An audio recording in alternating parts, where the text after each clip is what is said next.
नमस्कार विद्यार्थियों। वेदांत क्लासेज में आप सभी का हार्दिक स्वागत व अभिनंदन। विद्यार्थियों, आज हम पॉलिटिकल साइंस में एक नया टॉपिक पढ़ने की तरफ जा रहे हैं और उस टॉपिक का नाम लिख लो सबसे पहले, फिर कुछ बातें हैं वो मैं समझाऊंगा, फिर लिखना आप, है ना।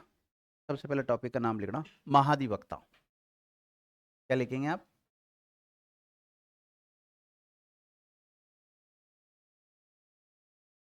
महाधिवक्ता। टॉपिक का नाम क्या रहने वाला है? महाधिवक्ता रहेगा।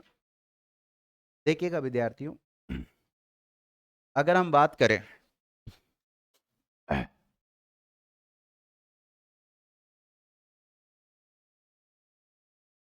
सेंटर में एक पद का नाम है विद्यार्थियों, महान्यायवादी। क्या नाम होता है?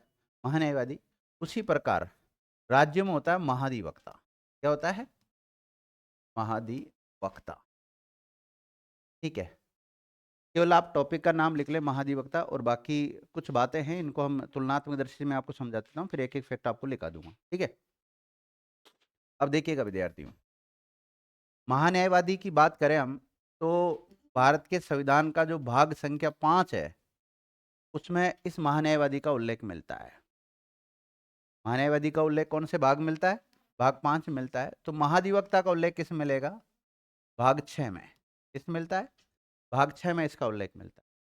ठीक है, अगर बात करें कि महान्यायवादी जो पद है, इस पद का उल्लेख कौन से आर्टिकल में मिलता है? 76 में मिलता है। और इसकी बात करें महाधिवक्ता की, तो इस पद का उल्लेख मिलता है 165 में। किस में मिलता है? 165 में मिलता है। ये एक प्रकार से केंद्र सरकार का वकील है। क्या है? केंद्र सरकार का वकील है। और ये राज्य सरकार का वकील हो गया, एक प्रकार से सरकारी वकील सामान्य शब्दावली में, जो सरकार की तरफ से मुकदमों की पैरवी करता है। सरकार के जो माना कि मैंने सरकार के खिलाफ मुकदमा दर्ज करा दिया, तो अब सरकार की तरफ से जो वकील आएगा उसको हम सरकारी वकील कहते हैं। और वो राज्य स्तरीय जो वकील होता है उसको क्या बोलते हैं? महाधिवक्ता। और जो केंद्र सरकार का होता है उसको बोलते हैं महान्यायवादी। क्या बोलते हैं उसको? महान्यायवादी बोलते हैं। और महान्यायवादी का उल्लेख जो मिलता है वो भाग 5 में। और इसका पद की बात करें तो पद का उल्लेख कौन से आर्टिकल मिलता है? अनुच्छेद 76 में मिलता है। किस में मिलता है? अनुच्छेद 76 में मिलता है। और महाधिवक्ता का 165 में मिलता है। ओके, अगर बात करें महान्यायवादी की नियुक्ति कौन करता है, तो इसकी नियुक्ति करता है राष्ट्रपति। कौन करता है? राष्ट्रपति। लेकिन राष्ट्रपति अपनी मर्जी से नहीं करता, केंद्र का जो मंत्री परिषद होता है उसकी सलाह से करता है। इसी प्रकार महाधिवक्ता की नियुक्ति कौन करेगा? राज्यपाल करेगा। वही राज्य की जो मंत्री परिषद होती है उसकी सलाह से करेगा विद्यार्थियों। ठीक है, कार्यकाल की बात करें तो इनका कार्यकाल फिक्स नहीं होता है। ये राष्ट्रपति के प्रसाद पर्यंत पद धारण करता है। और ये किसके प्रसाद पर्यंत पद धारण करता है? राज्यपाल के प्रसाद पर्यंत पद धारण करता है। ठीक है, अब ऐसी बात नहीं है कि इस सेंटर वाले के लिए आर्टिकल 76 में प्रावधान कर रखा हो। और भी आर्टिकल है, जैसे 88 में भी कुछ प्रावधान कर रखे हैं, आर्टिकल 105 में भी कुछ प्रावधान कर रखे हैं। और इसके बारे में पद का उल्लेख तो 165 में मिलता है, लेकिन और कौन से जो आर्टिकल है जिनमें इसके बारे में मतलब इसको प्रोटेक्शन करते हैं, इसको देते हैं, तो उन आर्टिकलों को भी हम देखेंगे। जैसे चाहे आर्टिकल 94 हो विद्यार्थियों, और एक और शायद 178 या कुछ है। हाँ, 177। 177 के तहत वो उसमें विधानसभा उनमें भाग ले सकता है। ठीक है, और 194 194 में जैसे विधायकों को जो अधिकार होते हैं, जो मंत्रियों का अधिकार होते हैं, वो भी मतलब उस कुछ उन्मुक्तियां या विशेष अधिकार की बात करें, विशेष अधिकार की 194, 177, 165, ये 3 आर्टिकल इससे रिलेटेड है। महाधिवक्ता किसको बनाया जाएगा? जिसमें हाई कोर्ट का जज बनने की योग्यता रहती है। और महान्यायवादी किसको बनाया जाएगा? जिसमें सुप्रीम कोर्ट का जज बनने की योग्यता रहती होगी। ठीक है ना। तो ये बात इधर वाला तो हम पढ़ चुके हैं। अब किसके ऊपर चर्चा करेंगे आज? महाधिवक्ता के बारे में। अब महाधिवक्ता का जो पद है ये संवैधानिक पद है, गैर संवैधानिक पद है? संवैधानिक पद है क्योंकि इसका संविधान में उल्लेख मिलता है। लिखिएगा, सबसे पहला पॉइंट ये लिखिए आप, सब अभी बता दूंगा। अलग अलग राज्यों के अलग अलग महाधिवक्ता के अलग अलग होते हैं, क्योंकि संबंधित राज्य का राज्यपाल डिसाइड करता है या फिर उस राज्य की जो विधान मंडल है उसके द्वारा निश्चित किया जाता है इनको वेतन भत्ते कितने दिए जाएंगे, और इनके वेतन भत्ते राज्य की संचित निधि पर भारित होते हैं। टॉपिक लिखा आपने अधिवक्ता, इंग्लिश में लिखो इसको, advocate general of the state, advocate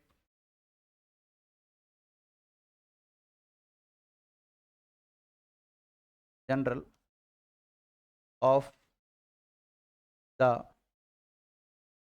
state, advocate general of Rajasthan state, Rajasthan के बारे में क्या आएगा, राजस्थान स्टेट लिख लेंगे हम, और वैसे सामान्यतः स्टेट का होता है।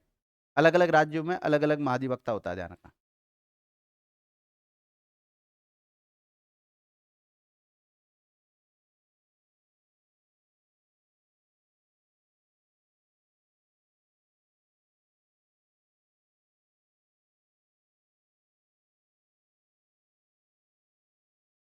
देखो विद्यार्थी, इधर वाले को क्या कहते हैं, अटॉर्नी जनरल ऑफ इंडिया कहते हैं इसको। ये भारत में भारत सरकार के जो मुकदमों की पैरवी करता है उनको क्या बोलते हैं, एजीआई। क्या बोलते हैं, AGI, attorney general of India, या महान्यायवादी बोलते हैं। और इसको क्या बोलते हैं, advocate general of the state, या फिर अगर स्टेट की जगह फिर राजस्थान का नाम आ जाएगा, राजस्थान का पढ़ोगे तो आप, ठीक है ना। अब लिखो, महाधिवक्ता का पद एक संवैधानिक पद है, महाधिवक्ता का पद एक संवैधानिक पद है।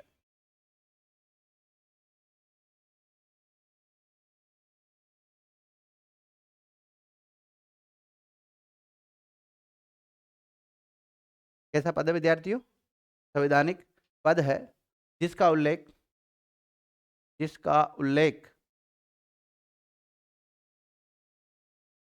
जिसका उल्लेख भारतीय संविधान के भाग 6 में, भारतीय संविधान के भाग 6 में अनुच्छेद 165 में मिलता है, अनुच्छेद 165 में मिलता है। आपसे पूछा जाए महाधिवक्ता पद का उल्लेख कौन से आर्टिकल में मिलता है, 165, और अगर भाग पूछे तो है। इसी प्रकार अगर हम देखें महान्यायवादी, तो महान्यायवादी का उल्लेख कौन से भाग मिलता है, 5 में, और आर्टिकल पूछे, एक ही आर्टिकल पूछे तो 76, ध्यान रखना।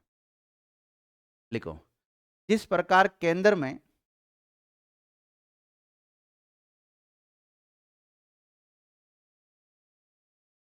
जिस प्रकार केंद्र में महान्यायवादी जिस प्रकार केंद्र में महान्यायवादी ब्रैकेट में अटॉर्नी जनरल ऑफ इंडिया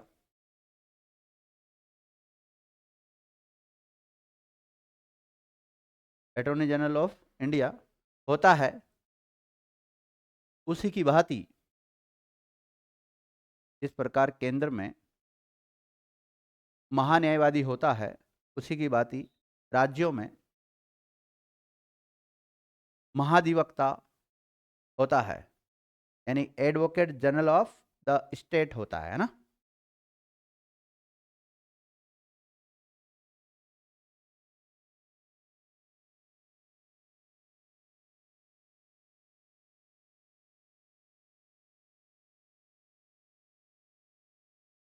अब देखो, ये केंद्र सरकार के मुकदमों की पैरवी करेगा, और ये संबंधित राज्य सरकार जो भी होगी उसके मुकदमों की पैरवी करेगा। वकालत लिखिएगा, महाधिवक्ता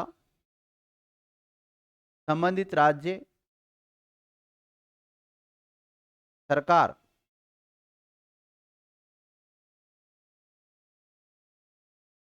महाधिवक्ता संबंधित राज्य सरकार के मुकदमों की पैरवी करता है। केंद्र सरकार के मुकदमों की पैरवी कौन करेगा, एजीआई करेगा, महान्यायवादी करेगा। इसी प्रकार राज्य के जो मुकदमे दर्ज होंगे उनकी पैरवी कौन करेगा, महाधिवक्ता करेगा। विद्यार्थी ध्यान रखना, जैसे अब राज्य में तो बहुत सारे मुकदमे दर्ज होते हैं, होते हैं कि नहीं होते, सरकारी वकील हो गया एक प्रकार, सरकारी वकील। अब चक्कर पड़ता है, जैसे हाईकोर्ट के समकक्ष होता है, इसकी योग्यता क्या होती है, खुद की हाईकोर्ट के जज बनने लायक योग्यता होती है इसकी। तो जब इतना विद्वान व्यक्ति है, पूरे सरकार के खिलाफ तो बहुत सारे मुकदमे दर्ज होते हैं, तो सभी मुकदमों की तो पैरवी ये नहीं कर सकता, लेकिन जो बड़े हाईलाइट मुकदमे होते हैं उनकी पैरवी करता है। या फिर हम ये कह सकते हैं इसके अधीनस्थ और लोग भी होते होंगे, सारे मुकदमों में खुद उपस्थित नहीं होता होगा, अपने अधीनस्थ को भेजता होगा। तो एक प्रक्रिया चली आ रही है। केंद्र स्तर पर तो होता है महान्यायवादी, और राज्य स्तर पर कौन होता है? महाधिवक्ता। लेकिन इसकी मदद करने के लिए अतिरिक्त महाधिवक्ताओं की भी नियुक्ति की जाती है। इसकी अतिरिक्त एडिशनल, जैसे इसको हम शॉर्ट में एडवोकेट जनरल एजी बोल सकते हैं। इसको क्या बोलेंगे? एजी। और इसकी मदद करने के लिए एडिशनल एजी क्या बन जाएगा? अतिरिक्त एजी की भी नियुक्ति कर देते हैं। अब अतिरिक्त एजीजी की जो नियुक्ति की जाती है उसका संविधान मूल्य नहीं है व्यवहार में। भाई अकेला व्यक्ति कैसे सारे मुकदमों की पैरवी करेगा बताओ? नहीं कर सकता ना। तो उसकी मदद करने के लिए क्या होता है? डबल एजी होता है। ध्यान रखना, क्या होता है? डबल एजी होता है। अब ये तो राज्य स्तर की बात होगी, लेकिन जिला स्तर पर भी कई बार मुकदमे दर्ज होते हैं, तो उसमें जो सरकार की तरफ से जो पैरवी करता है वो सरकारी वकील होता है। तो जिला स्तर पर भी सरकारी वकील होते हैं, ध्यान रखना। लेकिन हम पढ़ रहे राज्य स्तर के, तो राज्य स्तर का सरकारी मुकदमों की जो पैरवी करने वाला व्यक्ति उसको क्या बोलेंगे? हम महाधिवक्ता बोलेंगे। और इसका उल्लेख संविधान में मिलता है, भाग 6 में मिलता है, आर्टिकल 165 में मिलता है। भारत में कितने राज्य है अभी? 28 राज्य है। और केंद्र शासित प्रदेश 8 है। कितने हैं? 8 है। अब देखो विद्यार्थियों, अगर हम बात करें तो भारत का पहला नागरिक कौन होता है? और किसी भी राज्य का प्रथम नागरिक उस राज्य का राज्यपाल होता है। ध्यान रखना। आपसे पूछा जाए भारत का पहला कानूनी नागरिक, भारत का पहला कानूनी नागरिक सुप्रीम कोर्ट का मुख्य न्यायाधीश, सुप्रीम कोर्ट का अन्य न्यायाधीश, राष्ट्रपति या महान्यायवादी? तो भारत का पहला जो कानूनी नागरिक है, कानूनी को हम विधिक भी कह सकते हैं। क्या कह सकते हैं? विधिक। तो भारत का फर्स्ट विधिक नागरिक या कानूनी नागरिक जो होता है वो कौन होता है? महान्यायवादी होता है। और संबंधित राज्य का पहला या प्रथम कानूनी या विधिक नागरिक कौन होता है? महाधिवक्ता होता है। तो लिखिएगा, यह राज्य सरकार का विधिक सलाहकार होता है। विधिक मतलब कानूनी, राज्य सरकार का क्या होता है? विधिक या कानूनी सलाहकार होता है। देखो, यह राज्य का प्रथम कानूनी ब्रैकेट में विधिक नागरिक होता है। ये राज्य का प्रथम विधिक ब्रैकेट में कानूनी नागरिक होता है।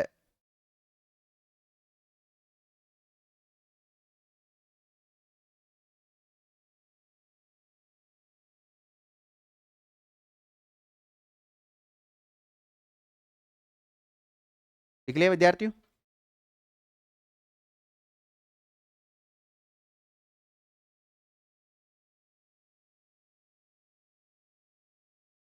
आपसे पूछा जाए कि राजस्थान में महाधिवक्ता का पद सर्जित कौन से एक्ट के तहत किया गया? लिखिएगा, राज्य पुनर्गठन अधिनियम,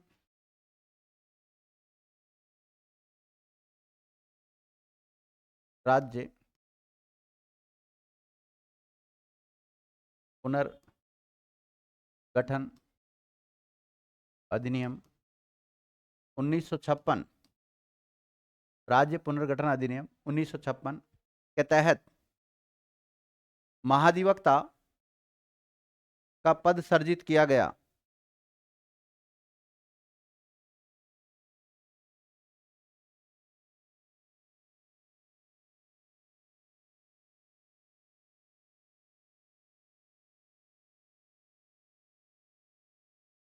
ठीक है। अब कौन से एक्ट के तहत इसकी स्थापना हुई थी विद्यार्थियों? राज्य पुनर्गठन अधिनियम 1956। तो आपसे पूछा जाए राजस्थान का पहला महाधिवक्ता कौन था?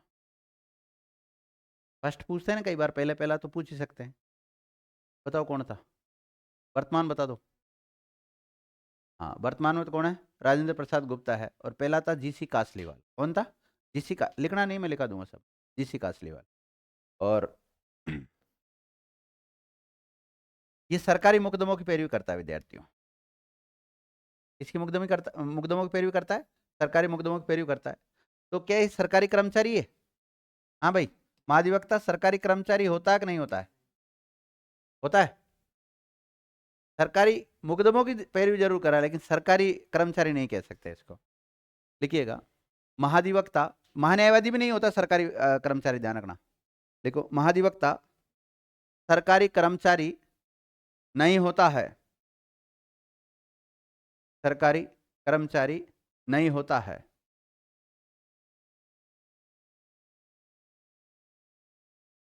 सरकारी कर्मचारी नहीं होता है। अब जो सरकारी कर्मचारी होते हैं ना, वो केवल अपनी नौकरी करते हैं, दूसरा काम नहीं कर सकते। अब ऐसी स्थिति में अगर ये सरकारी कर्मचारी होता, तो वकील का काम क्या है? मुकदमों की पैरवी करना। अब आपका मुकदमा गया तो उसकी पैरवी भी करेगा वकील, तो करेगा कि नहीं करेगा? तो अब क्या होता है, ये सरकारी कर्मचारी तो है नहीं, तो अगर इसके खिलाफ, ये इसके पास कोई केस आएगा तो उसकी पैरवी करेगा ही, लेकिन ऐसे मामलों की पैरवी नहीं करेगा जो सरकार के खिलाफ हो। मतलब तुम दोनों लड़ लिए, तो एक का वकील ये बन सकता है, लेकिन आपकी लड़ाई सरकार से है, तो सरकार का तो वकील यही होता है, तो फिर ऐसा थोड़ी कि आपका वकील बन जाएगा, ये आपका वकील नहीं बनेगा। तो आम पब्लिक जो होती है, उनमें अगर आपस में झगड़ा है तो एक का वकील ये बन सकता है। सरकार की तरफ से, सरकार के खिलाफ अगर आपने किया मुकदमा, तो सरकार की तरफ से यही आएगा, आपकी तरफ से नहीं आ सकता है। देखिएगा, आपने लिखा है कि ये सरकारी कर्मचारी नहीं होता है, अतः यह अपनी निजी प्रैक्टिस कर सकता है। वकालत करने को क्या बोलते हैं? प्रैक्टिस करना ही बोलते हैं ना।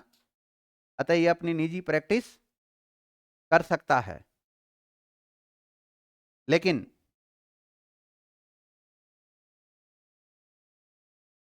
ऐसे किसी मुकदमे की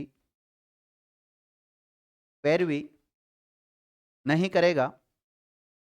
पैरवी का मतलब वकालत की बात है ना। ऐसे किसी मुकदमे की पैरवी नहीं करेगा जो राज्य सरकार के विरुद्ध हो।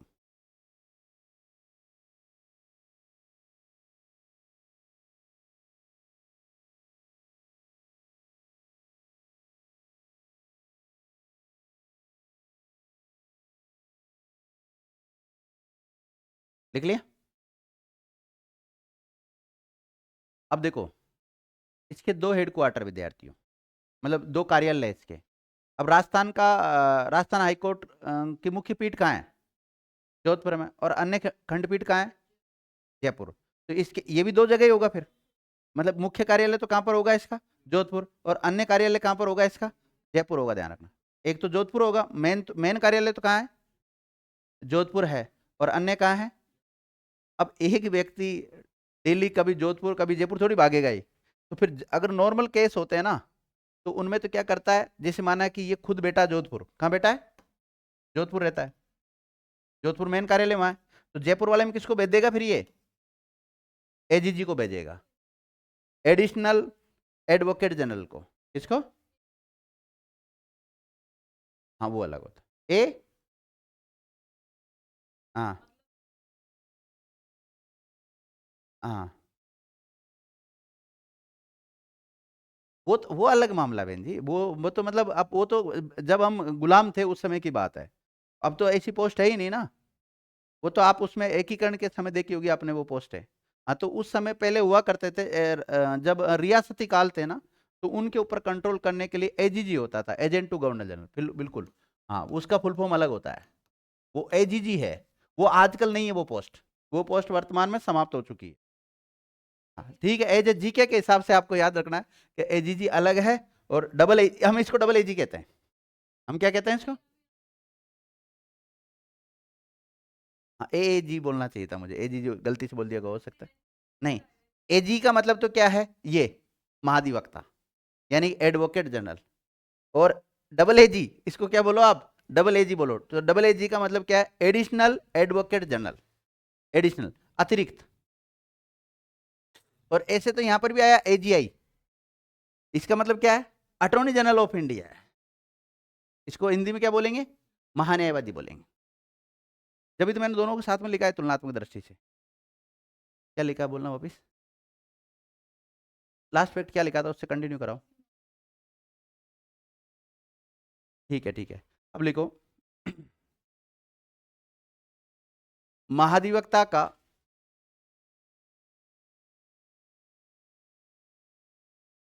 कार्यालय महाधिवक्ता का कार्यालय,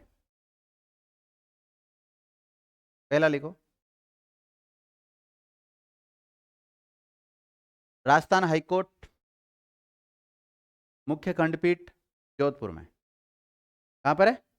राजस्थान हाईकोर्ट जो कि मुख्य खंडपीठ जोधपुर है, वहां एक तो कार्यालय वहां पर है, इसका मेन कार्यालय तो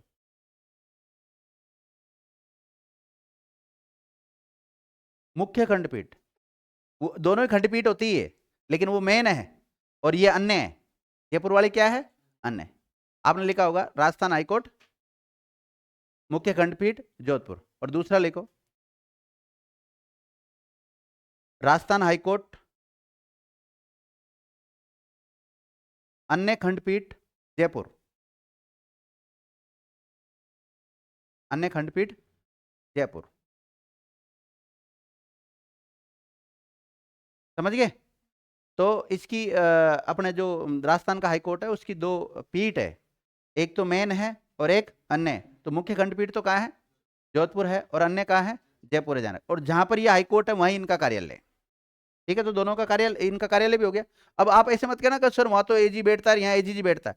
पोस्ट सर्जित एजी है, ये तो इसकी मदद करने के लिए है। मैं आपको वैसे व्यवहार में समझा रहा हूँ कि भाई एक व्यक्ति सर आज मुकदमों की पैरवी वहां भी करे, जैसे जोधपुर में भी सुनवाई है और जयपुर में भी सुनवाई है, तो एक व्यक्ति दो जगह कैसे भागेगा? नहीं जा सकता ना। और एक दिन ही सुनवाई करनी, माना कि दो अलग अलग मामले हैं और उनके आज ही सुनवाई हो रही, तो फिर ऐसी स्थिति में अकेला व्यक्ति दो जगह नहीं जा सकता है। एक जगह सुनवाई करेगा और एक जगह अपना कोई असिस्टेंट जो होता है उसको भेज देता है। इसका असिस्टेंट कौन है? डबल एजी। ठीक है,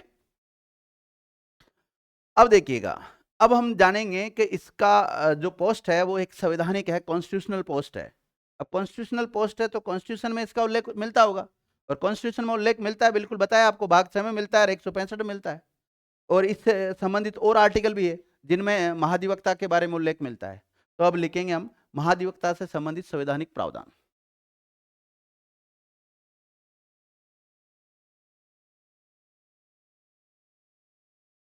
महाधिवक्ता से संबंधित संवैधानिक प्रावधान।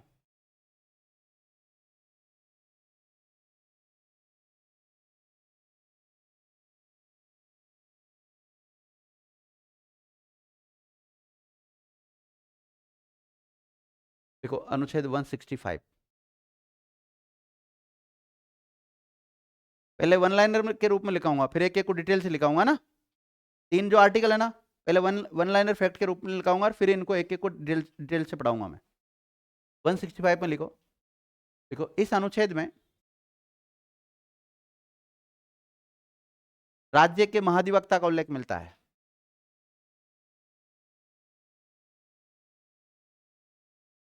महाधिवक्ता का उल्लेख मिलता है।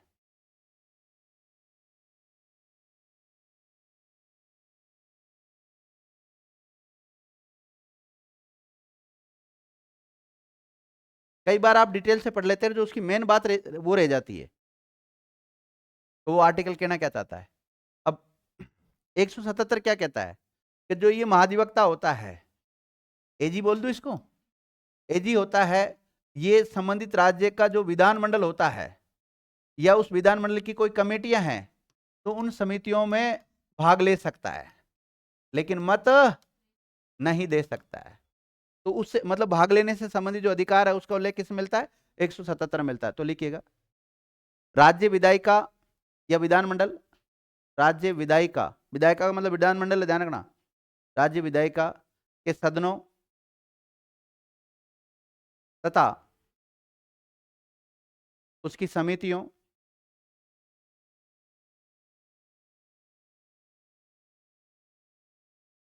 से संबंधित महाधिवक्ता के अधिकार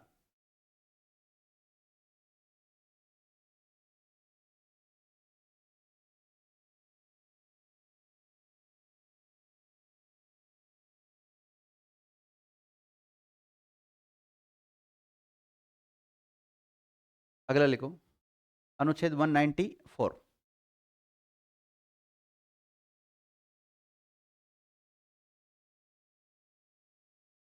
194। अब देखो विद्यार्थियों, इसमें क्या है, एजी को कुछ विशेषाधिकार दे रखे हैं। क्या दे रखे हैं? विशेषाधिकार। और कुछ उन्मुक्तियां दे रखी है, जैसे अन्य मंत्रियों को देख के रखते हैं ना, उनकी बात ही। मंत्रियों का भी उल्लेख मिलता है इसमें 194 में। मंत्रियों को भी मतलब उन्मुक्तियां, कुछ विशेषाधिकार दे रखे हैं, इन सब का उल्लेख 194 में है। तो लिखिएगा 194 में इस अनुच्छेद में महाधिवक्ता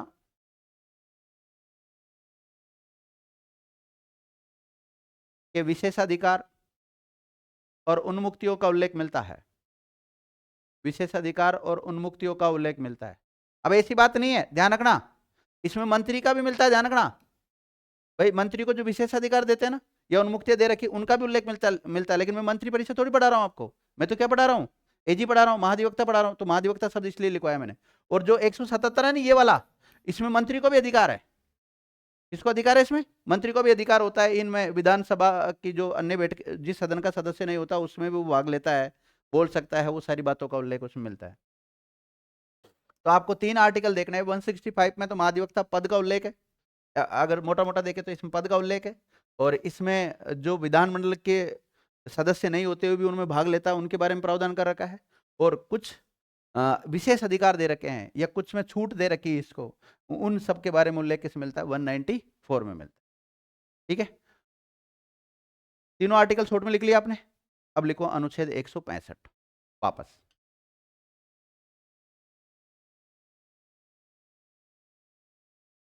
अनुच्छेद 165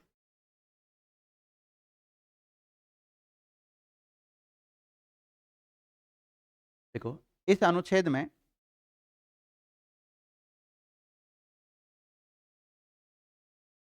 में महाधिवक्ता की नियुक्ति, योग्यता, कार्यकाल, त्यागपत्र, शपथ और वेतन भत्तों से संबंधित प्रावधान किया गया है। वापस बोलना 1 मिनट लाइन। इस अनुच्छेद में एजी के पद भी लिख लेना। एजी के पद, नियुक्ति, योग्यता, कार्यकाल, वेतन भत्ते, शपथ से संबंधित प्रावधान किया गया है। ठीक है,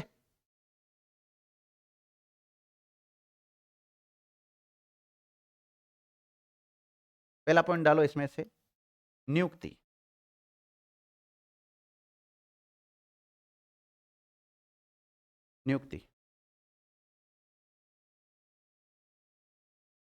लिख लिया?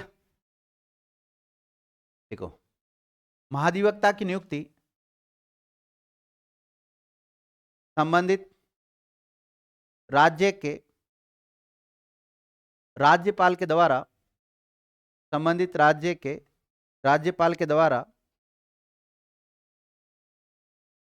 उस राज्य की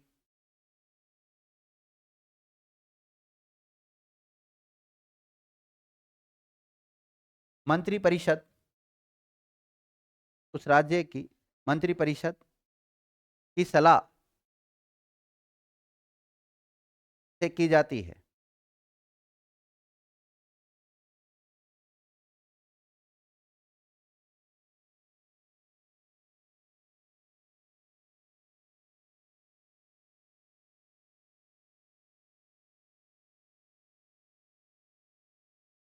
अब देखो विद्यार्थियों, इसकी जो नियुक्ति है वो कौन करता है? अगर एक नाम आए तो राज्यपाल।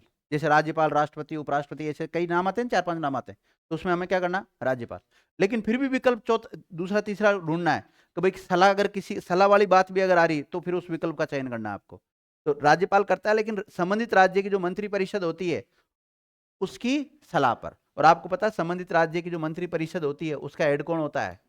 सीएम होता है। मतलब सीएम कहेगा ना, मंत्रिपरिषद में जो मंत्री होते हैं, ये चाहे मंत्री कैबिनेट हो, चाहे उप मंत्री हो, चाहे राज्य मंत्री हो, सारी बात किसकी मानेंगे? सीएम का कहना मानेंगे कि नहीं मानेंगे? बताओ हैं? अब ये किसके नाम की सिफारिश करेंगे? जिस नाम को सीएम बनाना चाहता है। हकीकत तो यही है वास्तव में तो, क्योंकि आपने देखा होगा राज्य हमारे जो यहाँ पर संसदीय व्यवस्था होती है, संसदीय व्यवस्था की जो कार्यपालिका है उसमें दो प्रकार की व्यवस्था होती है, एक औपचारिक और एक वास्तविक होती है। वास्तविक शक्तियां सेंटर में तो किसके हाथों में होती है? पीएम के हाथों में होती है, या केंद्र का मंत्रिपरिषद के हाथों में होती है, और राज्यों में राज्यों का मंत्रिपरिषद या फिर उसका जो हेड होता है उसके हाथों में होती है। अब हर किसी को लाकर नियुक्त नहीं कर देंगे। क्या योग्यता होनी चाहिए उसमें? हाईकोर्ट का जज बनने के लिए जो योग्यता होनी चाहिए वो योग्यता रखने वाला कोई व्यक्ति होना चाहिए। लिखिएगा, इस पद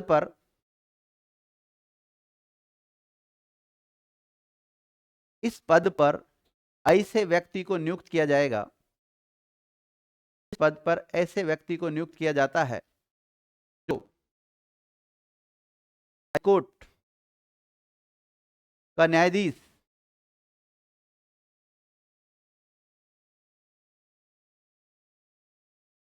हाईकोर्ट का न्यायाधीश बनने की योग्यता रखता हो।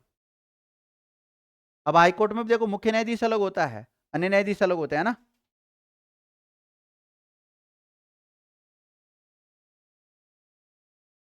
हाँ बहन जी, शशि बहन जी बताना, सुप्रीम कोर्ट का मुख्य न्यायाधीश की नियुक्ति कौन करता है?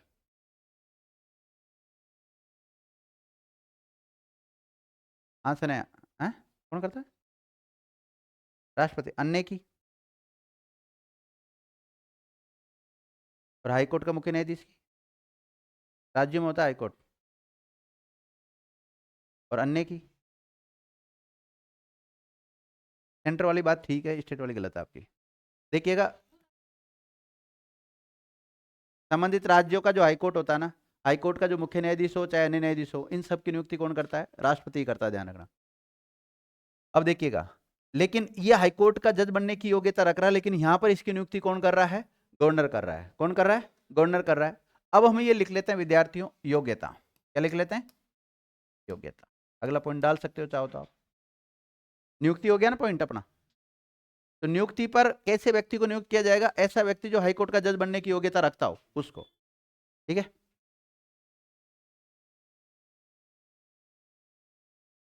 ये लाइन आप इसमें भी ऐड कर सकते हो योग्यता वाले में ना। वापस ये लाइन को आप रिपीट नहीं करके ऐसे अपने मन मस्तिष्क में बिठा लेना कि भाई योग्यता में ये बात आ जाएगी वापस एक तो। ठीक है, अब हाईकोर्ट का जज बनने के लिए क्या योग्यता होनी चाहिए? योग्यता में लिखो, हाईकोर्ट के न्यायाधीश बनने की योग्यता का उल्लेख अनुच्छेद 217 में मिलता है। किस में मिलता है? अनुच्छेद 217 में मिलता है। सुनो मेरी बात, आपसे पूछा जाए जो महाधिवक्ता होता है उसकी योग्यता में क्या लिखा हुआ है, उसमें केवल एक लाइन लिखी हुई है। एक लाइन ये लिखी हुई है कि महाधिवक्ता ऐसे व्यक्ति को बनाया जाएगा जो हाईकोर्ट का न्यायाधीश बनने की योग्यता रखता हो, बस ये। लेकिन हाईकोर्ट का जो न्यायाधीश बनता है उसकी योग्यता का उल्लेख कौन से अनुच्छेद में मिलता है? 217 मिलता है। अब 217 में क्या बातें लिखी हुई वो लिखा देता हूं मैं। पहला पॉइंट लिखो इसमें। पहली बात तो वो भारत का नागरिक होना चाहिए। क्या होना चाहिए विद्यार्थियों? भारत का नागरिक होना चाहिए। क्या होना चाहिए? भारत का नागरिक होना चाहिए। दूसरी योग्यता लिखो,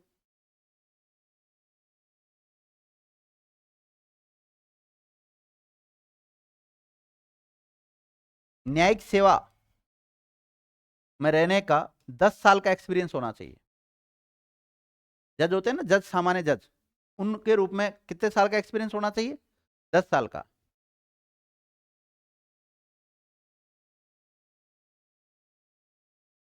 न्यायिक सेवा का 10 वर्ष का अनुभव होना चाहिए। ये न्यायिक सेवा की जगह पर आप न्यायिक अधिकारी लिखते तो ठीक रहता, क्योंकि न्यायिक सेवा में तो एक चपरासी भी न्यायिक सेवा में ही है कि नहीं? अब चपरासी को थोड़ी बना देंगे। ऐसा जैसे अभी लोअर कोर्ट होते हैं, जैसे जिला स्तर के जो कोर्ट होते हैं उनमें जो न्यायाधीश होते हैं ना, उनको 10 साल का एक्सपीरियंस होना चाहिए, उनको बनाया जा सकता है। तो न्यायिक सेवा की जगह पर आप क्या कर लें? न्यायिक अधिकारी कर लें। अधिकारी। ठीक है, एक तो ये होना चाहिए। अगर आपके पास ये योग्यता नहीं है, कोई बात नहीं, ये वाली योग्यता नहीं है आपके पास, क्योंकि प्रत्येक आदमी न्यायिक अधिकारी बने ऐसा कोई जरूरी नहीं है, लेकिन एडवोकेट तो है कोई, और ऐसा एडवोकेट, ऐसा वकील जिसको 10 साल का अनुभव, कितने साल का, 10 साल का अनुभव, और इसने वकालत कहां पर की हो, किसी भी हाई कोर्ट में या किसी भी लोअर कोर्ट में इसने वकालत की हो 10 साल तक, हाँ कोई सब चल जाएगा। जिला न्यायालय में जो भी वकील होते हैं इनका रजिस्ट्रेशन वैसे हाईकोर्ट में होता है। हाँ, न्यायिक सेवा का, न्यायिक अधिकारी के रूप में, और ये नहीं है तो 10 साल की वकालत का आपको अनुभव होना चाहिए।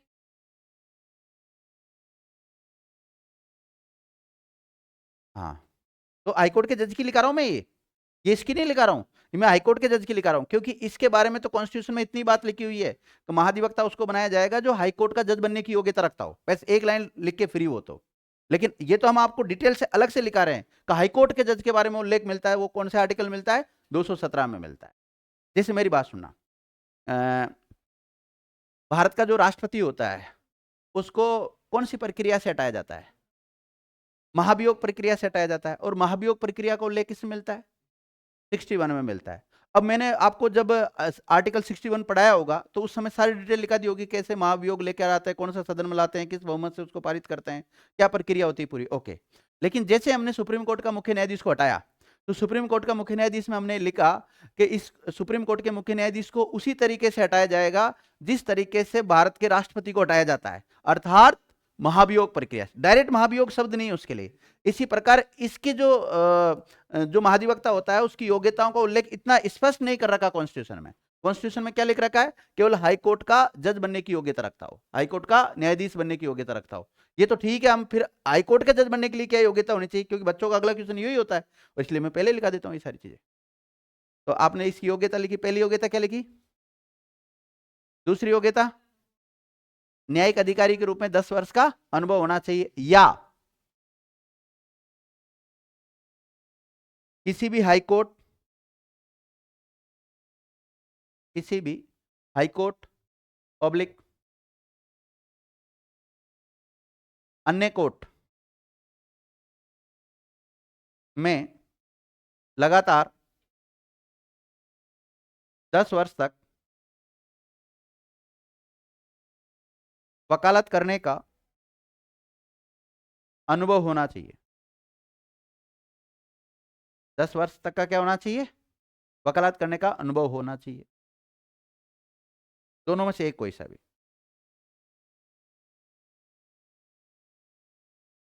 कहने का मतलब ये है कि 10 साल से वकील हो लगातार, 10 साल से क्या कर रहा हो, पैरवी कर रहा हो मुकदमों की, या फिर होना चाहिए वो न्यायिक अधिकारी, ये अपने आप में जज है, छोटे जज जिनको कहते हैं ना हम, जैसे जिला स्तर के जो जज होते हैं वो होना चाहिए। और ये कुल मिला के इसके लिए दो ही शर्तें हैं या दो ही योग्यता है, एक फर्स्ट तो ये है और सेकंड ये है, और ये ना हो तो ये कर लो आप, ये इसी के विकल्प के रूप में आइए, ध्यान रखना। ये तीनों एक साथ होना जरूरी नहीं है, लेकिन दो एक साथ, मतलब पहली शर्त कौन सी है, भारत का नागरिक होना जरूरी। और नागरिकता से संबंधित उल्लेख आपको पता है कौन सा भाग में मिलता है, इंडियन कॉन्स्टिट्यूशन का कौन सा भाग में नागरिकता से संबंधित उल्लेख कर रखा है, कौन व्यक्ति भारत का नागरिक होगा कौन नहीं होगा, इस बात का उल्लेख कॉन्स्टिट्यूशन में कर रखा है भाग 2 में। और भाग 2 में जो आर्टिकल आते हैं 5 से लेकर 11 तक आते हैं, किस प्रकार से अगर कोई भारत का नागरिक है तो उसकी नागरिकता से उसको वंचित किया जा सकता है, अगर नहीं है तो भारत की नागरिकता किस प्रकार से वो प्राप्त कर सकता है, वो सारी बातें मैंने आपको लिखा रखी है, जिनको नहीं लिखा है उनको भी लिखा देंगे। ठीक है, तो कुल मिला के नियुक्ति की बात समझ में आ गई, आपके योग्यता की बात समझ में आ गई, आ गई। अब लिखो आप कार्यकाल, कार्यकाल टॉपिक बहुत छोटा है, चाहते तो हम इसको 15 मिनट में पढ़ सकते हैं, वन लाइनर फैक्ट बनाया 15 मिनट में टॉपिक हो सकता है, लेकिन आप इसको समझो। कार्यकाल, कार्यकाल कितना होता है भाई इसका, लिखो। संविधान में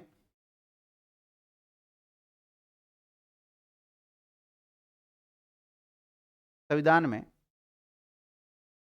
महाधिवक्ता के कार्यकाल के बारे में कोई निश्चित प्रावधान नहीं किया गया है।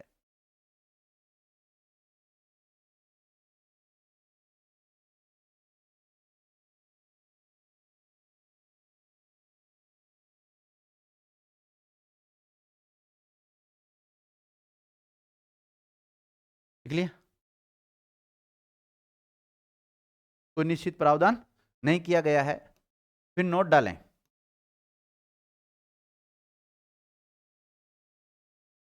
महाधिवक्ता राज्यपाल के प्रसाद पर्यंत पद धारण करता है। किसके? महाधिवक्ता राज्यपाल के प्रसाद पर्यंत पद धारण करता है।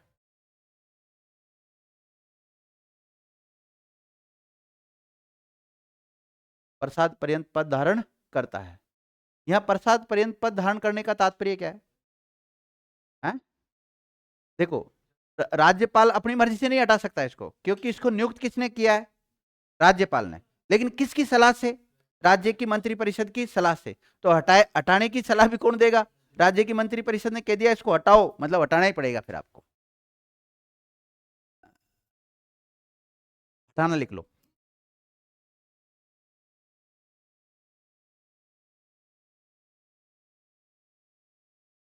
नहीं, जैसे वो सीएम त्याग पत्र देता है तो ये इसका त्याग पत्र माना जाता है ना, इसका नहीं माना जाता, ये अलग सिस्टम है।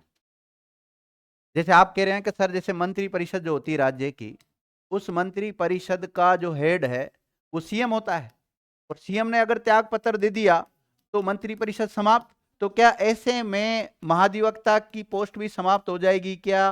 नो, नहीं होगी। देखो, हाँ, अब लिखो आप हटाना। हटाना पॉइंट डाल लो। हटाना देखिएगा, राज्यपाल संबंधित राज्य की मंत्री परिषद की सलाह पर ही, राज्यपाल संबंधित राज्य की मंत्रिपरिषद की सलाह पर ही इसे हटा सकता है।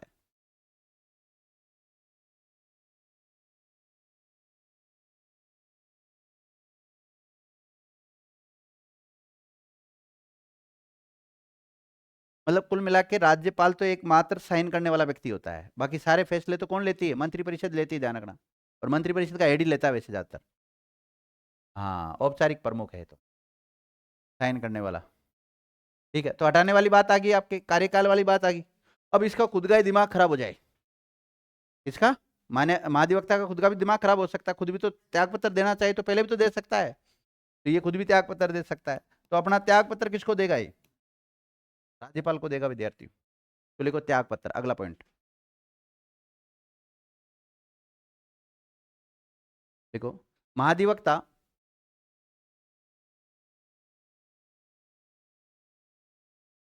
अपना त्याग पत्र राज्यपाल को देता है। राज्यपाल को अपना त्याग पत्र देके पद मुक्त हो सकता है ना?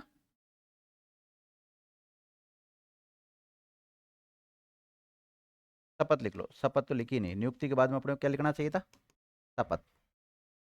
कोई बात नहीं, कहीं भी लिख लो, तो बात एक ही है, शपथ। तो शपथ कौन दिलाता है इसको? संबंधित राज्य का राज्यपाल। शपथ में लिखो, संबंधित राज्यपाल शपथ दिलाता है।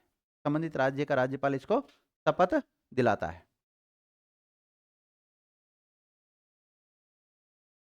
लिख लिया विद्यार्थियों? संबंधित राज्य का राज्यपाल इसको क्या दिलाता है? शपथ दिलाता है। ओके,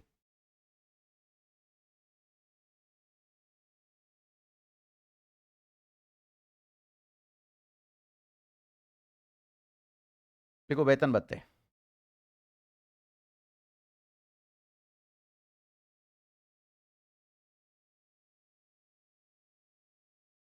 अब इसको कितना वेतन भत्ता मिलेगा, इसको कितना पारिश्रमिक दिया जाएगा, उस पारिश्रमिक का उल्लेख विद्यार्थियों संविधान में नहीं मिलता। कॉन्स्टिट्यूशनल क्या है इस बात को लेकर? मौन है विद्यार्थियों, संविधान में इस बात का उल्लेख नहीं कर रखा। लेकिन व्यवहार में हम देखें तो राज्यपाल के द्वारा, किसके द्वारा? राज्यपाल के द्वारा इसका वेतन भत्ता निर्धारित किया जाता है। लेकिन राज्यपाल का मतलब क्या है? मंत्रिपरिषद। मंत्रिपरिषद का मतलब सीधा सीधा विधानमंडल। संबंधित राज्य का विधानमंडल तय करता है कि इसको कितना वेतन भत्ता मिलेगा। अलग अलग राज्यों के अलग अलग महाधिवक्ता के अलग अलग वेतन हो सकते हैं। देखिएगा, वेतन भत्ते में लिखो, लिखो संविधान में उल्लेखित नहीं है कि महाधिवक्ता को कितना पारिश्रमिक देना होगा, कितना पारिश्रमिक देना होगा। अर्थात वेतन भत्तों को लेकर संविधान मौन है। क्या है? संविधान मौन है।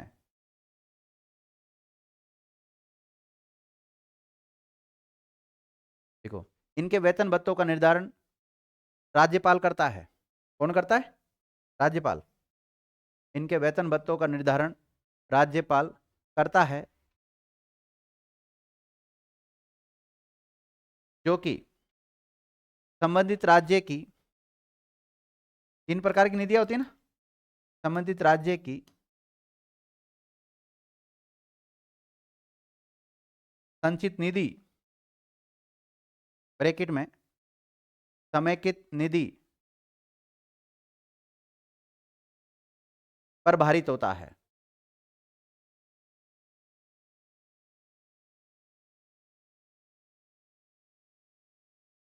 हाँ, कह सकते हो। लेकिन एग्जाम में ये भारित वारित ऐसे शब्द आते हैं वहां पर। भाई पढ़ाते समय तो देखो कोई सी भी सरल शब्दावली लिख सकते हैं और आप अपने हिसाब से भी उसको सेट कर सकते हैं, लेकिन एग्जाम में जो आते हैं ना, वो पॉलिटिकल साइंस की लैंग्वेज वाले शब्द आते हैं। हाँ, मतलब उसका जो भार पड़ने वाला है वो किसके ऊपर पड़ने वाला है? राज्य की संचित निधि पर पड़ने वाला। हर राज्य में 3 प्रकार की निधियां होती है, संचित निधि, आकस्मिक निधि और लोक लेखा निधि। जिस प्रकार राज्यों में होती है उसी प्रकार सेंटर में भी ये निधियां होती है, फंड। ये भी 3 टाइप के होते हैं। कौन कौन सी? संचित निधि पर कंट्रोल किसका होता है? संसद का। और आकस्मिक निधि पर राष्ट्रपति का। और लोक लेखा निधि में तो पब्लिक का पैसा है, लोक लेखा निधि। ठीक है विद्यार्थियों, ये हो गया आपका कौन सा? आर्टिकल 165। ये सारी बातें मैंने लिखा दी, जो व्यवहार की बातें थी वो भी साथ में लिखा दी, और कॉन्स्टिट्यूशन में जो बात लिखा रखी वो भी मैंने आपको लिखा दी है। अब लिखो अनुच्छेद 177। अब अनुच्छेद 177 के बारे में मैंने आपको कुछ बातें तो वैसे लिखा दी थी शॉर्ट में, है ना।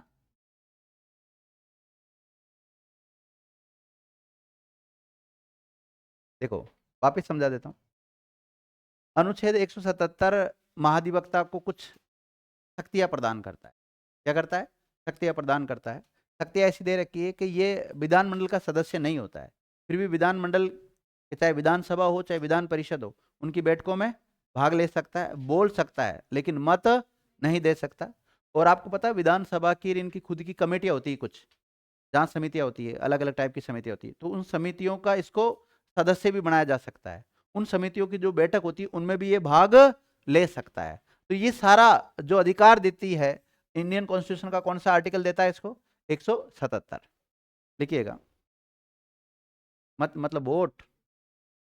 हाँ है? देखो क्या होता है, सदन में जब चर्चा चलती है तो एक तो आदमी सामान्यतः बोलता है कि भाई मेरी ये बात ये है, लेकिन जब पक्ष और विपक्ष की बात आती है, जैसे आपने आपस में कोई भी मुद्दा लेकर आए, उसके ऊपर पक्ष और विपक्ष ने क्या कर ली? चर्चा कर ली। चर्चा करने के बाद में इसको पारित करना या नहीं करना, तो पारित करने के पक्ष में माना कि ये सब है, और पारित नहीं करने के पक्ष में आप सब है। और आप कहते हैं, खुद जो महाधिवक्ता है, आप कहते हैं कि इसको पारित मत करो, आपका वोट का कोई मूल्य नहीं होगा, आपको वोट देने का अधिकार ही नहीं होगा वहां पर। तो फिर आपने कितना ही बोल लो, आप क्या फर्क पड़ेगा उससे? हाँ, केवल बोल सकते थे आप डिबेट कर सकते थे वहां पर उस समय, लेकिन फाइनली उस चीज को अगर कानून को पारित करवाना है तो वो पारित होके रहेगा। जिनका बहुमत होता है वो हो जाता है। आपके होने और ना होने से उस पर कोई प्रभाव नहीं पड़ा। जैसे अभी मैं सामान्य बात बताऊं आपको, लोकसभा में किसका बहुमत है? बीजेपी वालों का है कि नहीं? एनडीए का है। अब कांग्रेस वाले कितने चिल्लाओ, बीजेपी वालों को जो पारित करवाना है वो पारित करवा लेंगे। राजस्थान में भी यही सिस्टम है। राजस्थान में किसी गवर्नमेंट अभी बीजेपी की। अब राजस्थान गवर्नमेंट जो चाहे वो कानून बना सकती है। कांग्रेस वाले या विपक्ष वाले कितने चिल्लाते रहो, सदन में केवल चिल्ला सकते हैं, और वो तो वोट तक देंगे। इवन वोट देने का तक अधिकार है उन सदस्यों को, लेकिन वोट देने के बाद भी वो हार रहे हैं क्योंकि उनका बहुमत नहीं है। और बहुमत ही होता तो फिर उनकी सरकार बन जाती। तो जब भी तो मैं कई बार बोलता हूं कि अगर आपको लोकतंत्र को सुव्यवस्थित तरीके से चलवाना है तो सरकार किसी भी पार्टी की बनाओ, मुझे कोई मतलब नहीं, लेकिन विपक्ष मजबूत होना चाहिए, विपक्ष मजबूत होना चाहिए। और कई बार गठबंधन की सरकारें बनती तो गठबंधन की सरकारों में कई बार तो सही चलती है, लेकिन कई बार गड़बड़ चलती है। अलग अलग दल के लोग होते हैं, वो कहते हैं हमारा मंत्री बनाओ, हमारा मंत्री बनाओ, सब लोग मंत्री बनना चाहते हैं। कई जगह गठबंधन की सरकारें बनती तो 5-5 डिप्टी सीएम बना देते हैं। जैसे आंध्र प्रदेश में एक बार 5 डिप्टी सीएम बनाए। राजस्थान में कितने वर्तमान में? 2 है। लिखिएगा आप लोग 177 में लिखो। महाधिवक्ता विधानमंडल का सदस्य नहीं होते हुए भी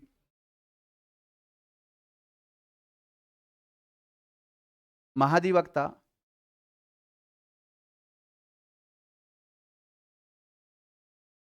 महाधिवक्ता विधानमंडल का सदस्य नहीं होते हुए भी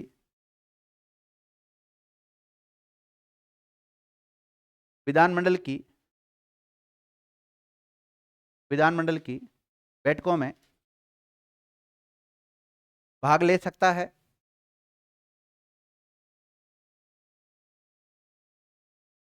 भाग ले सकता है। भाग ले सकता है तथा सदन में बोल सकता है। सदन में बोल सकता है, कोमा चर्चा कर सकता है। बोलने का मतलब चर्चा ही वैसे था ना, लेकिन 2 शब्दावली लिख लो, कोई दिक्कत नहीं। बोल सकता है, चर्चा कर सकता है, लेकिन मतदान नहीं कर सकता, वोट नहीं दे सकता। मतदान का मतलब क्या है? मतदान नहीं दे सकता।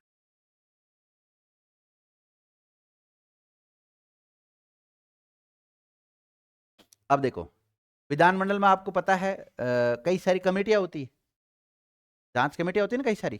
कुछ वित्तीय कमेटी होती है, कुछ स्थायी होती है, कुछ अस्थायी कमेटियां होती है। उन कमेटियों का इस जो महाधिवक्ता है इसको सदस्य बनाया जा सकता है, अर्थात उन कमेटियों में भाग ले सकता है। लिखिएगा महाधिवक्ता को, ये बात भी 177 में लिखी हुई है ना, महाधिवक्ता को विधानमंडल की समितियों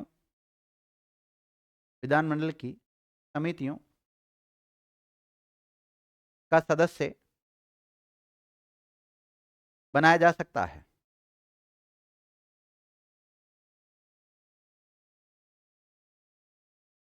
तथा ये समितियों की बैठक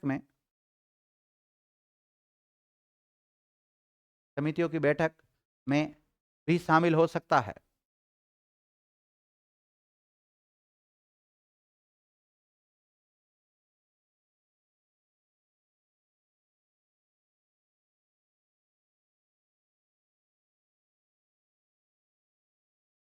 लिख लिया? अब लिखो 194 अनुच्छेद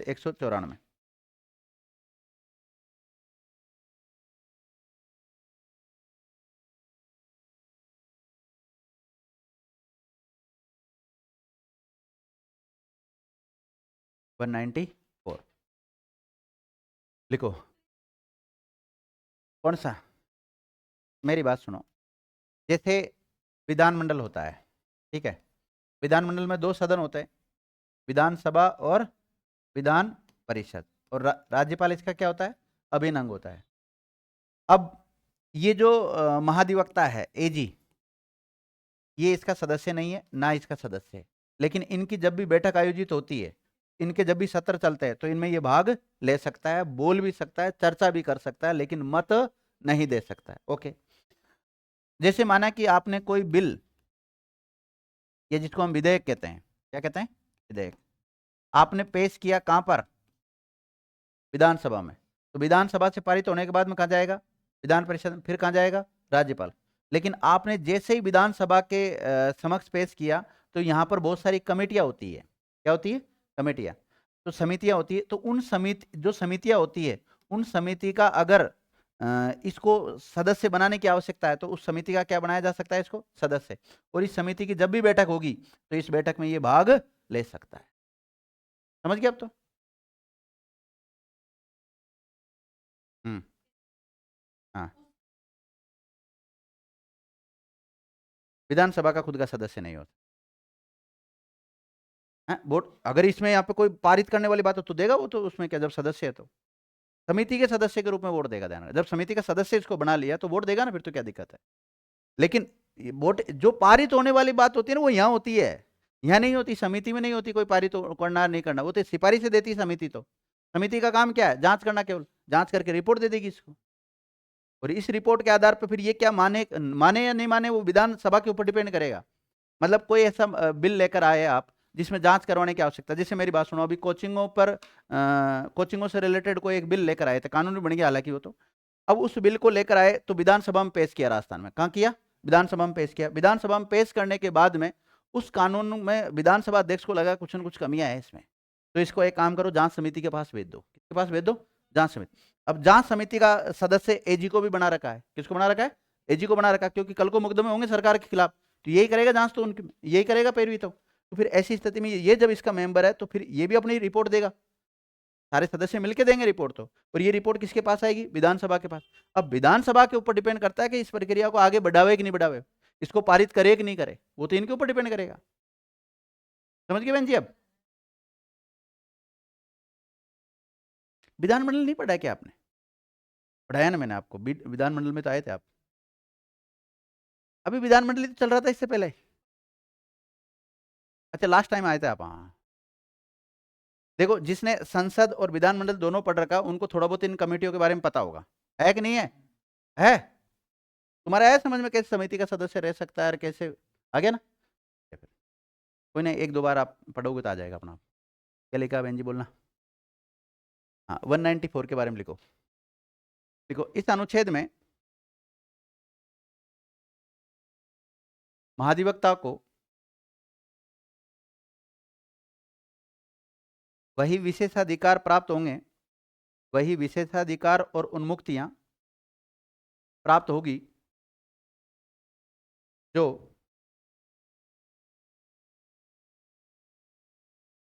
एक मंत्री को प्राप्त होते हैं।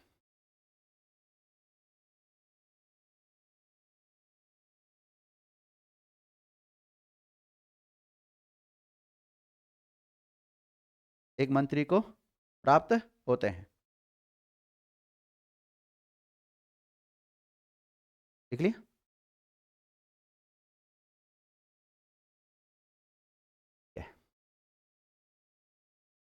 अब लिखो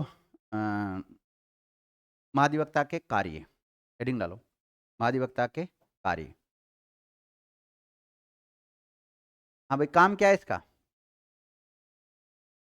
है राज्य सरकार के मुकदमों की पैरवी करना, मुख्य काम तो ये है इसका।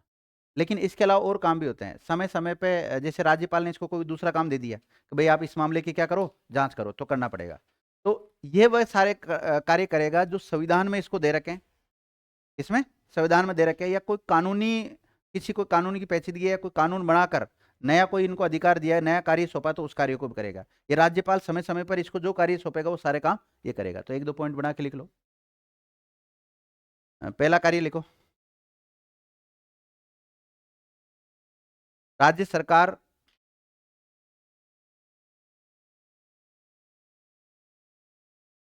के सभी प्रकार के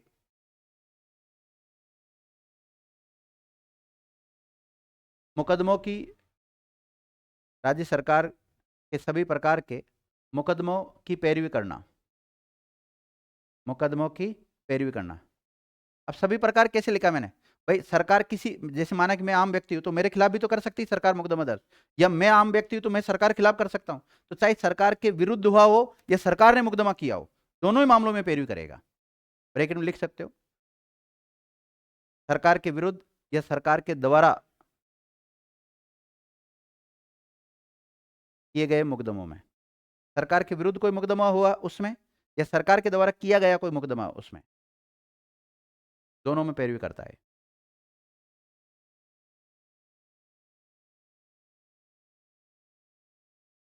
लिखो, दूसरा लिखो, संविधान पब्लिक अन्य विधि, विधि का मतलब होता है कानून, अन्य विधि, विधि अलग है, निधि अलग है। निधि का मतलब फंड, निधि का मतलब तो क्या होता है, फंड होता है, और विधि का मतलब कानून। तो संविधान ऑब्लिक अन्य विधि के द्वारा प्रदत्त कार्यों का निर्वहन करता है।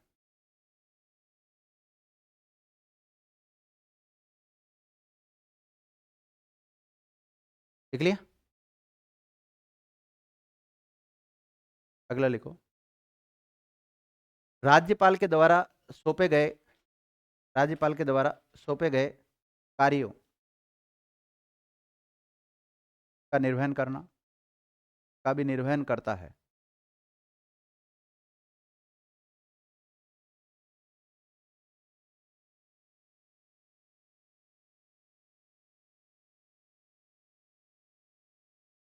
लिखो, राजस्थान के पहले महाधिवक्ता,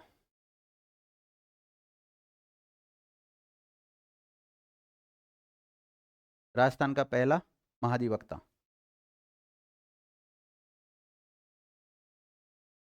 लिख लिया? कौन है? जीसी कासलीवाल। लिखूं?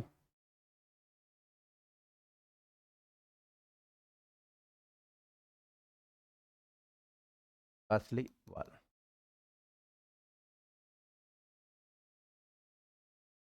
वर्तमान लिख लो, कौन है? राजेंद्र प्रसाद। आजकल एक नया ट्रेंड चला है, कौन से नंबर के? 19वें नंबर के। क्यों हुआ चेंज? कोई इससे पहले वो था सिंघवी। लास्ट क्या लिखा आपने? ये जहां तक तो अभी तक तो, फिर और चेक कर लेंगे एक बार और, नया कोई आ गया होगा। भाई 19वां नंबर तक यही है ना, अगर 20वां कोई आ गया होगा तो उसको चेक कर लेंगे एक बार। ठीक है, तो ज्यादातर पहला और ये पूछा जा सकता है, लेकिन एक नया ट्रेंड और आ गया आजकल, निम्नलिखित में से कौन राजस्थान का महाधिवक्ता रहा या नहीं रहा। इसका मतलब पूर्व का नाम पता होना चाहिए। और एक और आता है फिर सवाल बढ़िया लेवल का, एक तरफ महाधिवक्ता का नाम और एक तरफ उसका कार्यकाल, फिर वो सवाल सबका ही गलत होता है ज्यादातर। चलो एक लिस्ट बना लेते हैं, लिखो, राजस्थान के महाधिवक्ता की सूची, लिस्ट बना लो।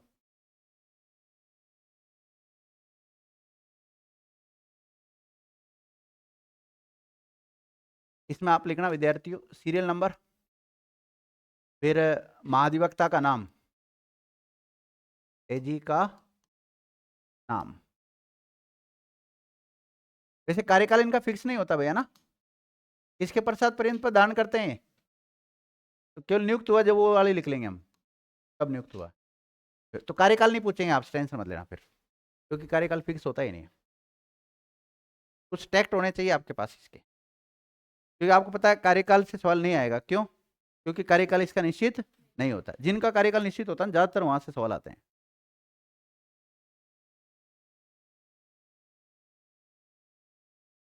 भारत स्वतंत्र कब हुआ? सन्नु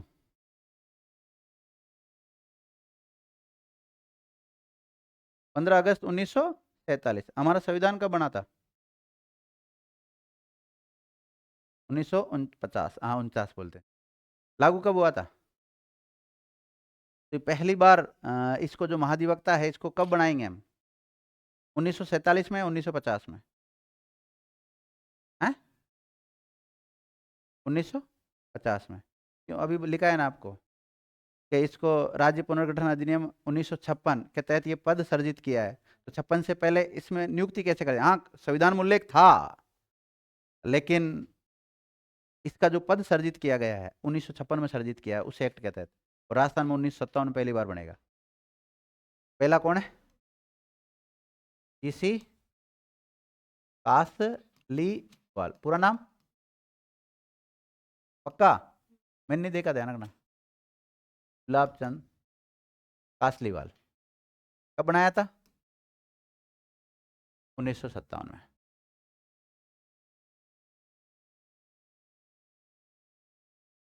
लिख लिया? दूसरा लिखो विद्यार्थी, दूसरा कौन है? LM सिंघवी, LM सिंघवी, ये कब बना था? LM सिंघवी 1972 में। LM सिंघवी का पूरा नाम लक्ष्मीमल सिंघवी। LM सिंघवी का पूरा नाम लिख लेना भाई।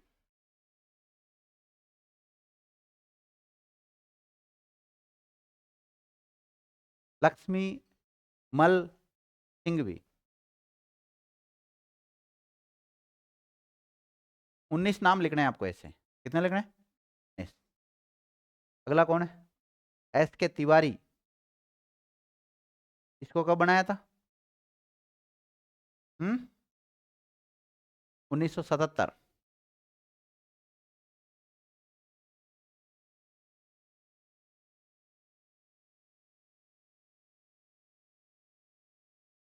अगला लिखो RK रस्तोगी। RK रस्तोगी, इसको कब बनाया था? 1978। अब आप कहोगे सर ये इतने जल्दी, हाँ हो सकता है, राज्यपाल के ऊपर डिपेंड करता है ना भाई, कार्यकाल फिक्स थोड़ी है। हाँ लिख लिया। फिर वापस कौन आ गया 5वें नंबर पे? SK तिवारी। जिनकी सरकारें आती है ना, जिनकी सरकार में पकड़ होती है वही बनते हैं ज्यादातर, क्योंकि अप्रत्यक्ष रूप से राज्य के मंत्रिपरिषद का रोल रहता है। राज्य मंत्रिपरिषद मतलब सीएम का। सीएम एक राजनीतिक पोस्ट है। तो जिनकी जिस प्रकार ऐसे एडवोकेट जिनकी पकड़ किस में है, राजनीति में, उनको बनाते जाता है। आप जिला स्तर पर भी देखेंगे ना, तो ऐसे कई एडवोकेट है जिनको चाहे वकालत का वह नहीं आता हो, लेकिन वो सरकारी वकील बन के बैठे हैं। क्यों? क्योंकि उनकी जैसे बीजेपी की सरकार है तो बीजेपी में पकड़ है, कांग्रेस की सरकार होती तो कांग्रेस के बन जाते हैं वो। ऐसा होता है कई बार। मैं पहले कोर्ट में जाता था, इसलिए मुझे पता है, अच्छी तरह अनुभव है कोर्ट का, बहुत अच्छा अनुभव है। लगभग 2.5 से 3 साल मैंने कोर्ट में काम किया है, कोर्ट एलसी का। आप ये मत सोचो झाड़ू लगाने जाते थे हम आप। ठीक है, क्या लिखा आपने? 78, 1980, 1980 में। अगला लिखो विद्यार्थियों, 6 नंबर पे, क्रम जरूर लिखना।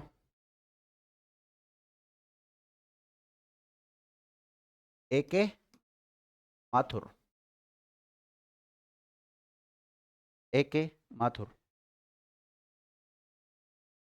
और मार्च 1982 में बनाया था इनको।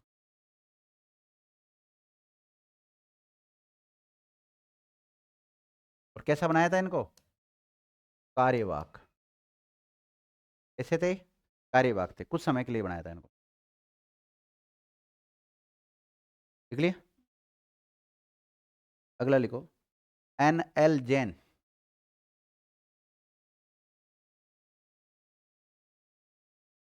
NL जैन, इनको बनाया जून में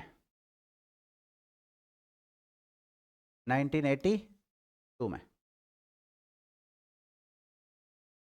8वें नंबर पर लिखो DC स्वामी।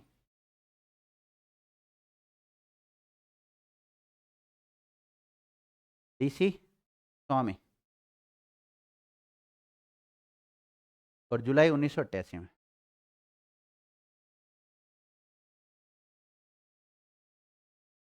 जुलाई 1988 में। लिख लिया। इसके बाद में कौन है बहन जी? MR आगे, MR काला। हाँ तो लिखो भाई काला पिराजू। MR काला कब बनाया? दिसंबर 89,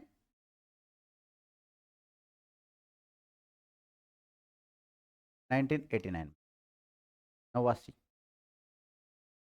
लिख लिया। कितने हो गए? 10वें पे BP अग्रवाल। BP अग्रवाल, इसको कब बनाया? मार्च 1900 90 में।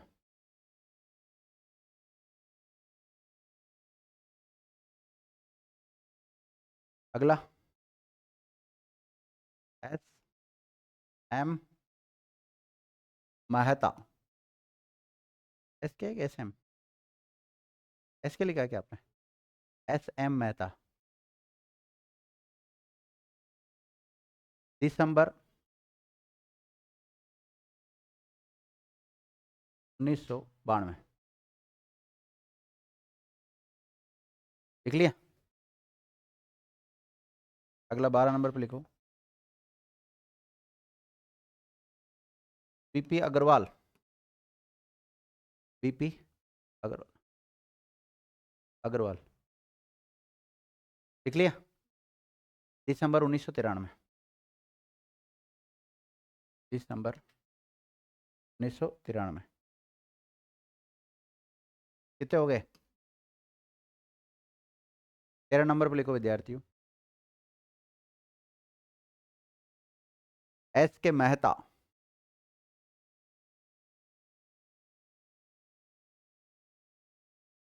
एस के मेहता।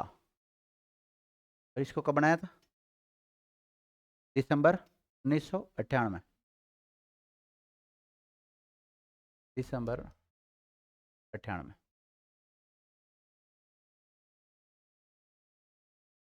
14 नंबर पर लिखो विद्यार्थी वापस, कौन बनाया? बीपी अग्रवाल। देख लेना, नाम याद हो जाए तो एक बार तो पढ़ ही लेना, बाकी लिस्ट तो पूरी याद किसको। बीपी अग्रवाल दिसंबर 2003 बनाया था।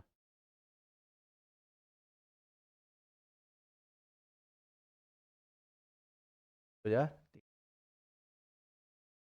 15 नंबर पर लिखो विद्यार्थियों, एन एम लोढ़ा।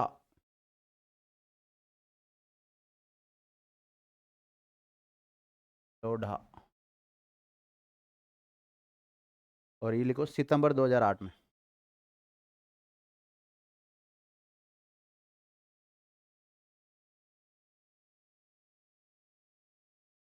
सितंबर 2008 में। लिख लिया? अगला लिखो, जीएस बापना।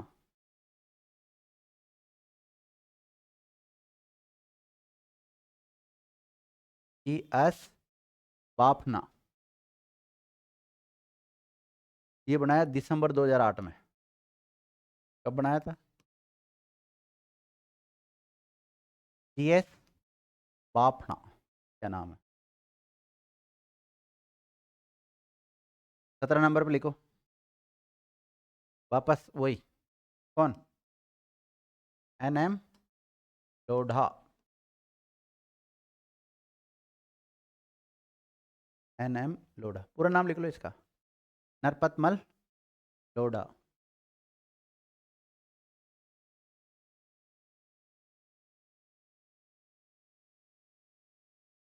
दिसंबर 2018 में।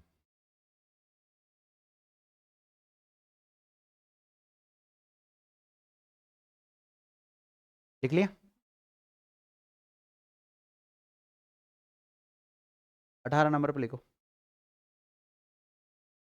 M S Singhvi. M S Singhvi यानी महेंद्र सिंह सिंघवी।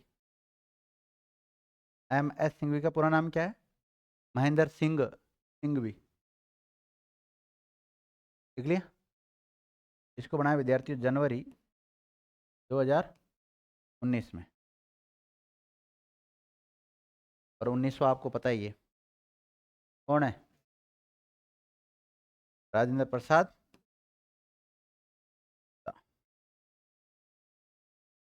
कब बनाया था? हैं? देखो 3 फरवरी 2024। 3 फरवरी 2000।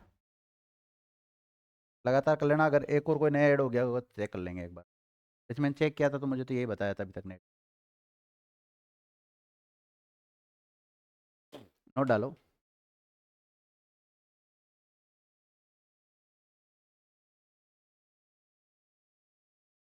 मैंने कहा ना इन जो भी महाधिवक्ता होते हैं, इनकी मदद करने के लिए डबल एजी भी होते हैं। क्या होते हैं? डबल एजी।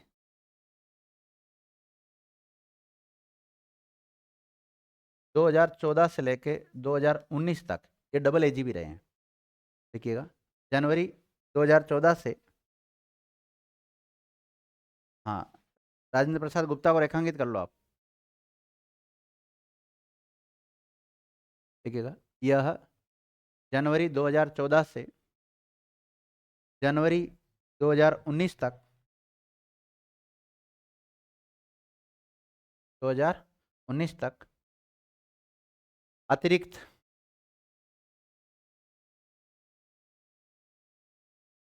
महाधिवक्ता भी रहे हैं। क्या रहे हैं? राजस्थान के अतिरिक्त महाधिवक्ता, ब्रेक में लिख लेना डबल एजी।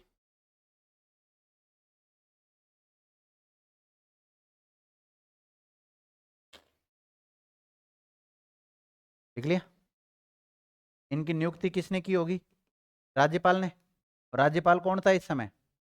3 फरवरी 2024 को राजस्थान का राज्यपाल कौन था? कौन था? पर्सन ऐसा आता है, सीपी जोशी। बावड़ी हो रही है क्या जब मुझे बोल रही? राजस्थान का राज्यपाल सीपी जोशी कब रहा है? सीपी जोशी राज्यपाल रहा राजस्थान का? सीपी जोशी राजस्थान का राज्यपाल रहा है?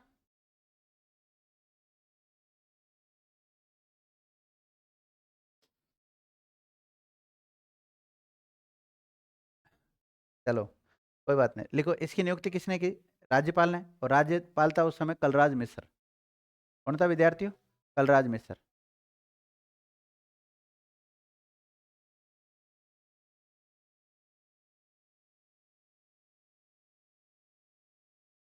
ठीक है, ये हो गया आपका क्या, एजी जो पढ़ रहे हैं हम, महाधिवक्ता पढ़ रहे हैं, वो मेरी तरफ से कंप्लीट हो गया। थोड़ा बहुत मैंने आपको एजीआई से भी तुलना करके बताया, अटॉर्नी जनरल ऑफ इंडिया से तुलना करके बता दिया। और एक नोट डाल के, एक एक पोस्ट और है उसके बारे में भी लिख सकते हैं आप, डबल एजी वाली। एक नोट डाल के लिखो अलग से।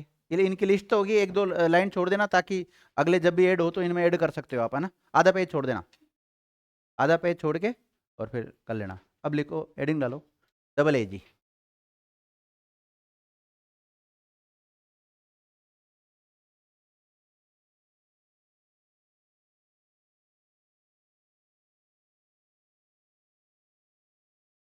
डबल एजी, अतिरिक्त महाधिवक्ता।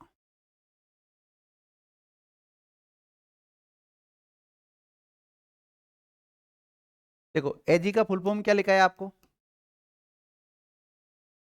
Advocate general of the state लिखा है, तो इसका क्या बनेगा? ए का मतलब एडिशनल कर लो आप। हाँ, लिखो एडिशनल एडवोकेट जनरल, लिख ले आप।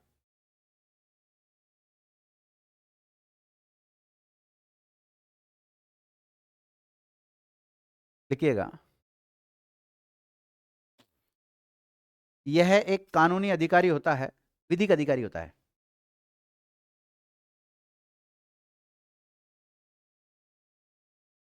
यह एक विधिक अधिकारी होता है जो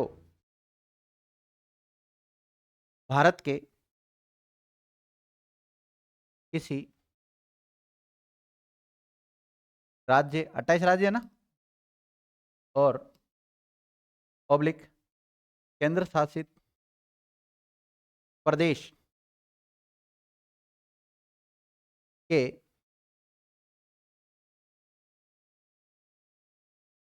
महाधिवक्ता की सहायता करता है। मतलब डबल एजी का काम क्या है? एजी की सहायता करना।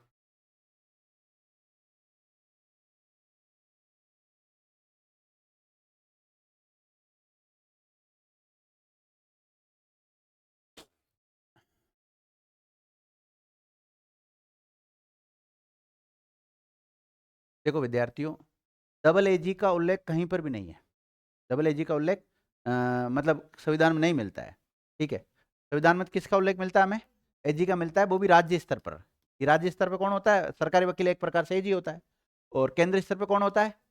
अटॉर्नी जनरल ऑफ इंडिया होता है, जिसको हम महान्यायवादी कहते हैं। क्या कहते हैं? महान्यायवादी कहते हैं। ओके, अब इस एजी की मदद करने के लिए हमने किसकी नियुक्ति करवाई है? डबल एजी की नियुक्ति करवाई है। अब देखो, यानी कि ये दोनों व्यक्ति होंगे, माना कि ए नाम का कोई व्यक्ति है और बी नाम के व्यक्ति को डबल एजी बनाया जा रहा है। क्या बनाया जा रहा है? डबल एजी। तो इन दोनों का कम्युनिकेशन सही बैठना चाहिए, दोनों का तालमेल सही होना चाहिए, क्योंकि इसकी एब्सेंट में काम कौन करेगा? ये तो काम करता है, या ये सब जगह नहीं जा सकता, तो इसकी मदद करने के लिए बी नाम का व्यक्ति होता है, यानी कि एजी की मदद करने के लिए डबल एजी होता है। अब इस एजी की सिफारिश पर डबल एजी की जो नियुक्ति करता है वो गवर्नर करता है। कौन करता है? गवर्नर। लिखिएगा,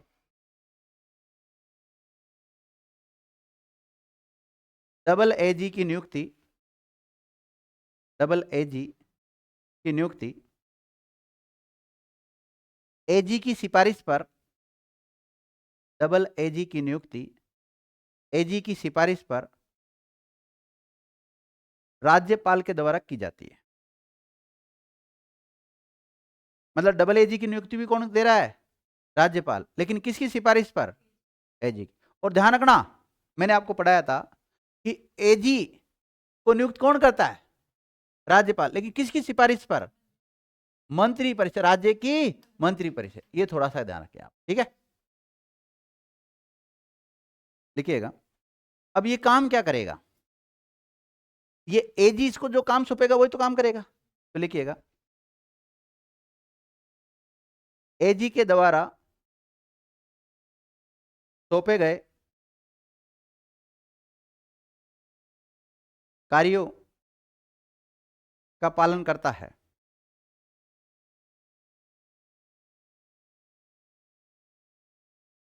जैसे राज्य सरकार की ओर से, राज्य सरकार की ओर से हाई कोर्ट में पब्लिक अन्य न्यायालयों में, अन्य न्यायालयों में उपस्थित होना हो, अन्य न्यायालयों में उपस्थित होना हो, पब्लिक कानूनी राय देना हो। क्या देना हो? कानूनी राय देना हो, पब्लिक दलीलों का ड्राफ्ट तैयार करना हो। मतलब जूनियर वकील के रूप में काम करता है, कुल मिला के बात यह है ना। दलीलों का मसौदा तैयार करना हो, ड्राफ्ट तैयार करना हो। देखिए विद्यार्थियों, माना कि मैं एजी हूँ, मैं क्या हूँ? एजी, और मेरे साथ वाला क्या है? डबल एजी है, ध्यान रखना। तो मैंने इस मेन वकालत करने का काम तो मेरा, राज्य सरकार के मुकदमों की पैरवी तो कौन करेगा? मैं करूंगा। लेकिन अब सारा काम मेरे से अकेले थोड़ी होगा भाई, इसलिए मुझे सहायक की आवश्यकता है। तो ये जो मेरा सहायक है, ये काम क्या करेगा भाई? आगे अपने को कौन कौन से एविडेंस पेश करने सरकार की ओर से, उन सारों की फोटोकॉपी कराना हो, है अलग अलग किताबों से वो कंटेंट लाना हो, तो ये काम सारा ये करेगा। और जैसे आज मैं जोधपुर बैठा हूँ भाई, आज जयपुर जाना है, तो जयपुर मैं नहीं जाके किसको भेज दूंगा? इसको भेज दूंगा, भाई आप जयपुर संभाल लो। या फिर किसी लोअर कोर्ट में राज्य सरकार के खिलाफ कोई मुकदमा दर्ज हुआ है, तो फिर उस लोअर कोर्ट में भी इसको भेज सकता हूँ मैं। माना बांसवाड़ा में कोई मामला हो गया, तो बांसवाड़ा में थोड़ी जाऊँगा, किसको भेजूंगा? मेरा जो असिस्टेंट है इसको भेजूंगा। ऐसा होता है। एक ही है, एक ही है वैसे। और लेकिन ध्यान रखना, क्योंकि इसका संविधान में उल्लेख नहीं है, ये व्यवहारिक होता है। अब व्यवहार में अगर हमें मुकदमों का ज़्यादा भार पड़ रहा है, एजी केवे कि भाई मेरे से नहीं संभल पा रहा, एक जो आपने रखा है इससे भी नहीं संभल पा रहा, मुझे एक की और आवश्यकता है, तो एक को और नियुक्त कर देंगे। ऐसा संविधान में उल्लेख नहीं कर रखा है, लेकिन जरूरत पड़े तो किया जा सकता है। वो व्यवहारिक होती है, वो अप्लाइड पॉलिटी की बातें होती है, व्यवहार में किया जा सकता है, क्योंकि इसका पद का उल्लेख संविधान में नहीं है। पद का उल्लेख तो किसका मिलता है संविधान में? एजी का मिलता है, महाधिवक्ता का उल्लेख मिलता है। ठीक है, इसी के साथ एजी और डबल एजी कंप्लीट हो गए। इस क्लास को यहीं विराम देते हैं। धन्यवाद।